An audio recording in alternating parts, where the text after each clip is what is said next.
कुछ गांव वाले तांत्रिक के साथ मिलकर उन दोनों भूतों को फिर से जिंदा कर देते हैं। अरे भागो रे भागो, ये भूत किसी को जिंदा नहीं छोड़ने वाले। अरे मर गए रे, ये भूत कहाँ से आ गए? अजी हमें कुछ ना कुछ तो करना ही होगा, कुछ कीजिए ना। भाइयों, ये सब इस तांत्रिक की वजह से ही हुआ है। ए तांत्रिक, अब तुझे ही इसका उपाय करना होगा। भाई मेरे पीछे क्यों हाथ धोकर पड़ गए हो? तुम दोनों यही तो चाहते थे कि मैं इन दोनों साइंटिस्टों को फिर से जिंदा करूं। तांत्रिक, तुझे 3 भूतों को और जिंदा करना होगा। अरे मर गया रे, ये गांव वाले तो आज मरवा कर ही छोड़ेंगे। भोलू भाई, तुम्हारा दिमाग तो खराब नहीं हो गया? हमसे 2 भूत तो संभल नहीं रहे और तुम 3 और भूतों को जिंदा करने की बात कर रहे हो। अरे मूर्ख तांत्रिक, तुझसे जितना कहा जाए उतना कर दे, नहीं तो तुझे पकड़ कर उन भूतों के हवाले कर देंगे। लेकिन भोलू भाई, उन भूतों को जिंदा करने के लिए हमें उनकी राख की जरूरत पड़ेगी। वह कहाँ है? अरे मर गए रे, वह तो मेरे घर पे रखी हुई है। उसे लेने के लिए किसी को वापस गांव जाना पड़ेगा। अब वापस गांव कौन मरने के लिए जाएगा? भाई मैं तो नहीं जाने वाला। भोलू भाई, तुम्हारा घर है, तुम अच्छे से जानते हो कि वह राख कहाँ पड़ी है, इसलिए मुझे लगता है तुम्हें ही वापस जाना चाहिए। अरे नास मीटे, मेरा नाम क्यों ले रहा है? मैं नहीं जाने वाला। अरे प्रियतम, कृपा करके तुम ही चली जाओ ना, मैं तुम्हारी कसम खाता हूँ। अगर तुम्हें कुछ हो गया तो तुम्हारी याद में कभी दूसरी शादी नहीं करूँगा। तूने तो पहले ही मेरे मरने के बारे में सोच रखा है, मैं नहीं जाने वाली। भाई जल्दी सोच लो, कौन जाएगा राख लेने? अमावस्या की रात खत्म होने वाली है, उसके बाद मैं उन्हें जिंदा नहीं कर पाऊंगा। अरे प्रियतम, मान जाओ। ठीक है डरपोक, रोना धोना बंद करो, मैं जा रही हूँ। तुम सब लोग यही मेरा इंतजार करना। फिर इतना बोलकर लीला वापस गांव की ओर चल देती है और अपने घर पहुंच जाती है। वहां उन तीनों भूतों की राख पड़ी हुई होती है। वह उन तीनों की राख को उठाती है और वापस जंगल की ओर चल देती है। ले तांत्रिक, ये उन तीनों भूतों की राख है, जल्दी से इन्हें भी जिंदा कर दे। ओम भ्रीम क्रीम स्वाहा, ओम भ्रीम क्रीम स्वाहा।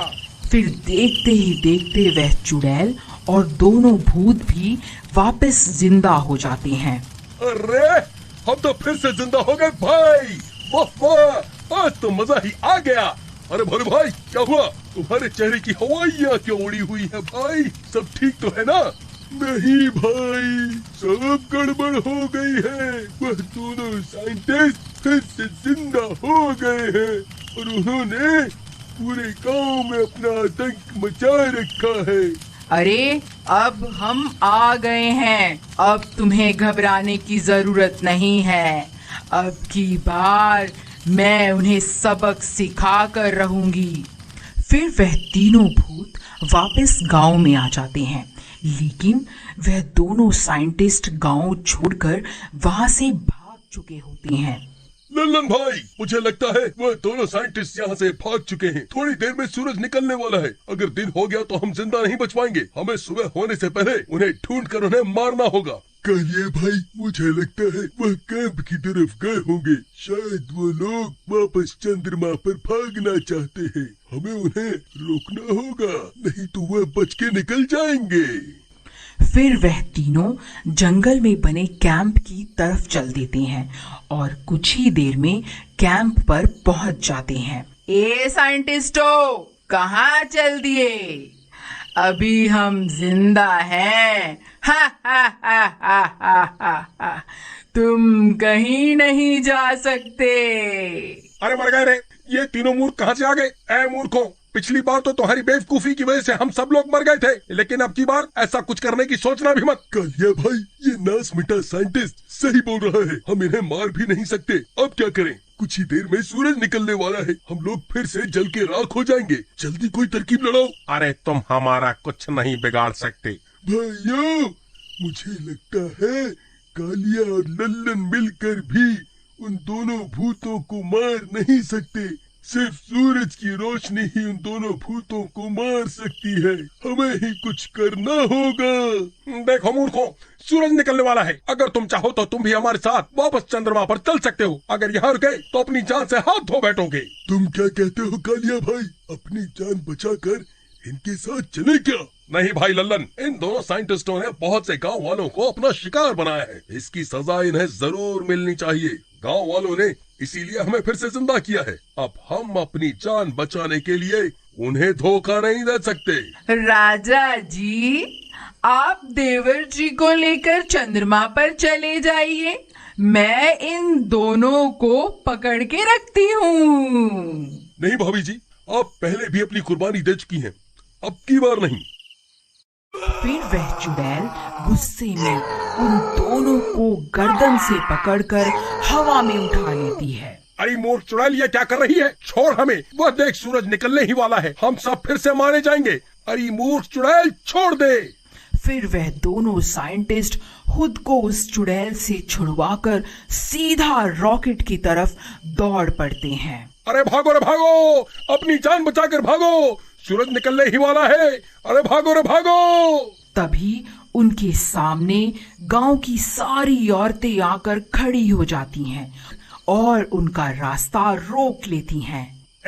तुम्हारी इतनी हिम्मत हमारा रास्ता रोकेगी? तुम भूल गई क्या हम भूत हैं? अगर हमने तुम्हें काट लिया तो तुम भी हमारी जैसी बन जाओगी। अब हम तुमसे नहीं डरती, तुम्हें जो करना है कर लो, हम बहुत सारी हैं, कितनों को काटोगे? फिर जैसे ही वह रॉकेट की तरफ भागने लगते हैं, वह सब औरतें उन्हें पकड़ लेती हैं और तभी सूरज निकल जाता है। अरे मर गए रे! अरे मर गए रे! ये सूरज तो हमें मार कर ही छोड़ेगा। वहीं दूसरी तरफ वह चुड़ैल लल्लन और कालिया के ऊपर आ जाती है, जिसकी वजह से कालिया और लल्लन जलने से बच जाते हैं और वह चुड़ैल जलने लगती है। अरे नहीं भाभी, ये आप क्या कर रही हैं? हमें बचाने के लिए आप अपनी जान क्यों दे रहे हो? आप चाहो तो जल्दी से उड़कर रॉकेट में चले जाओ, हमारी वजह से अपनी जान मत दो। कोई बात नहीं, मैं तो वैसे भी एक चुड़ैल हूँ और चुड़ैल को वैसे भी कोई भी पसंद नहीं करता, आप मेरी फिक्र मत करो। तभी अचानक से चुड़ैल की आग बुझ जाती है। वह हैरान रह जाती है कि ये कैसे हो गया। सब गांव वाले एक साथ मिलकर उन तीनों के ऊपर आ जाते हैं और सूरज की रोशनी को उन तक पहुंचने से रोक लेते हैं। अरे चुड़ैल जी, वो देखिए, आप कह रही थी ना कि गांव वाले चुड़ैल को पसंद नहीं करते। वह देखिए, सब गांव वालों ने मिलकर हमारी जान बचा ली। अरे भाइयों, लेकिन ये गांव वाले तो कैसे ही खड़े रहेंगे? मुझे नहीं लगता ये गांव वाले ज्यादा देर तक सूरज की किरणों को हम तक पहुंचने से रोक पाएंगे। तभी सूरज की कुछ किरणें उन तक पहुंचने लगती हैं और वह जलने लगते हैं। अरे मर गए रे! अरे कालिया भाई, मुझे नहीं लगता आज हम बच पाएंगे। ये सूरज हमें नहीं छोड़ने वाला। लीला, आखिर हम कब तक इन सूरज की किरणों को रोकेंगे? हे सृष्टि के पालनहार, हे केशव, हमारी मदद कीजिए। हे द्वारकाधीश, अब बस आप ही का सहारा है, कृपा करके हमारी मदद कीजिए। तभी देखते ही देखते जोरों से हवा चलने लगती है और आसमां में काले बादल छाने लगते हैं और देखते ही देखते काले बादल सूरज को अपनी आगोश में ले लेती है। अरे वाह लीला, वह देखो, भगवान ने तुम्हारी सुन ली। वह देखो, सूरज बादलों के पीछे छुप गया। अरे भाई लल्लन, ये अंधेरा कैसा हो गया? ये तो चमत्कार ही हो गया। वाह वाह, हम तो बच गए। हे देवकी नंदन, तेरी लीला सच में अपरंपार है, तेरा लाख लाख शुक्र है। कालिया भाई, ज्यादा खुश मत हो, अभी रात नहीं हुई है, ये बस कृष्ण भगवान का चमत्कार है जो सूरज बादलों के पीछे छुपा हुआ है। तुम जल्दी जाओ और रॉकेट में चढ़कर यहाँ से निकल जाओ। तुम सही कहते हो भाई, हमें ज्यादा देर नहीं करनी चाहिए। फिर वह तीनों रॉकेट में बैठ जाते हैं और रॉकेट चंद्रमा की तरफ रवाना हो जाता है। अगर ये कहानी कहीं ना कहीं आपके दिल को छुई हो तो लाइक जरूर कीजिएगा और कमेंट में बताइएगा कि आपको ये सीरीज कैसी लगी।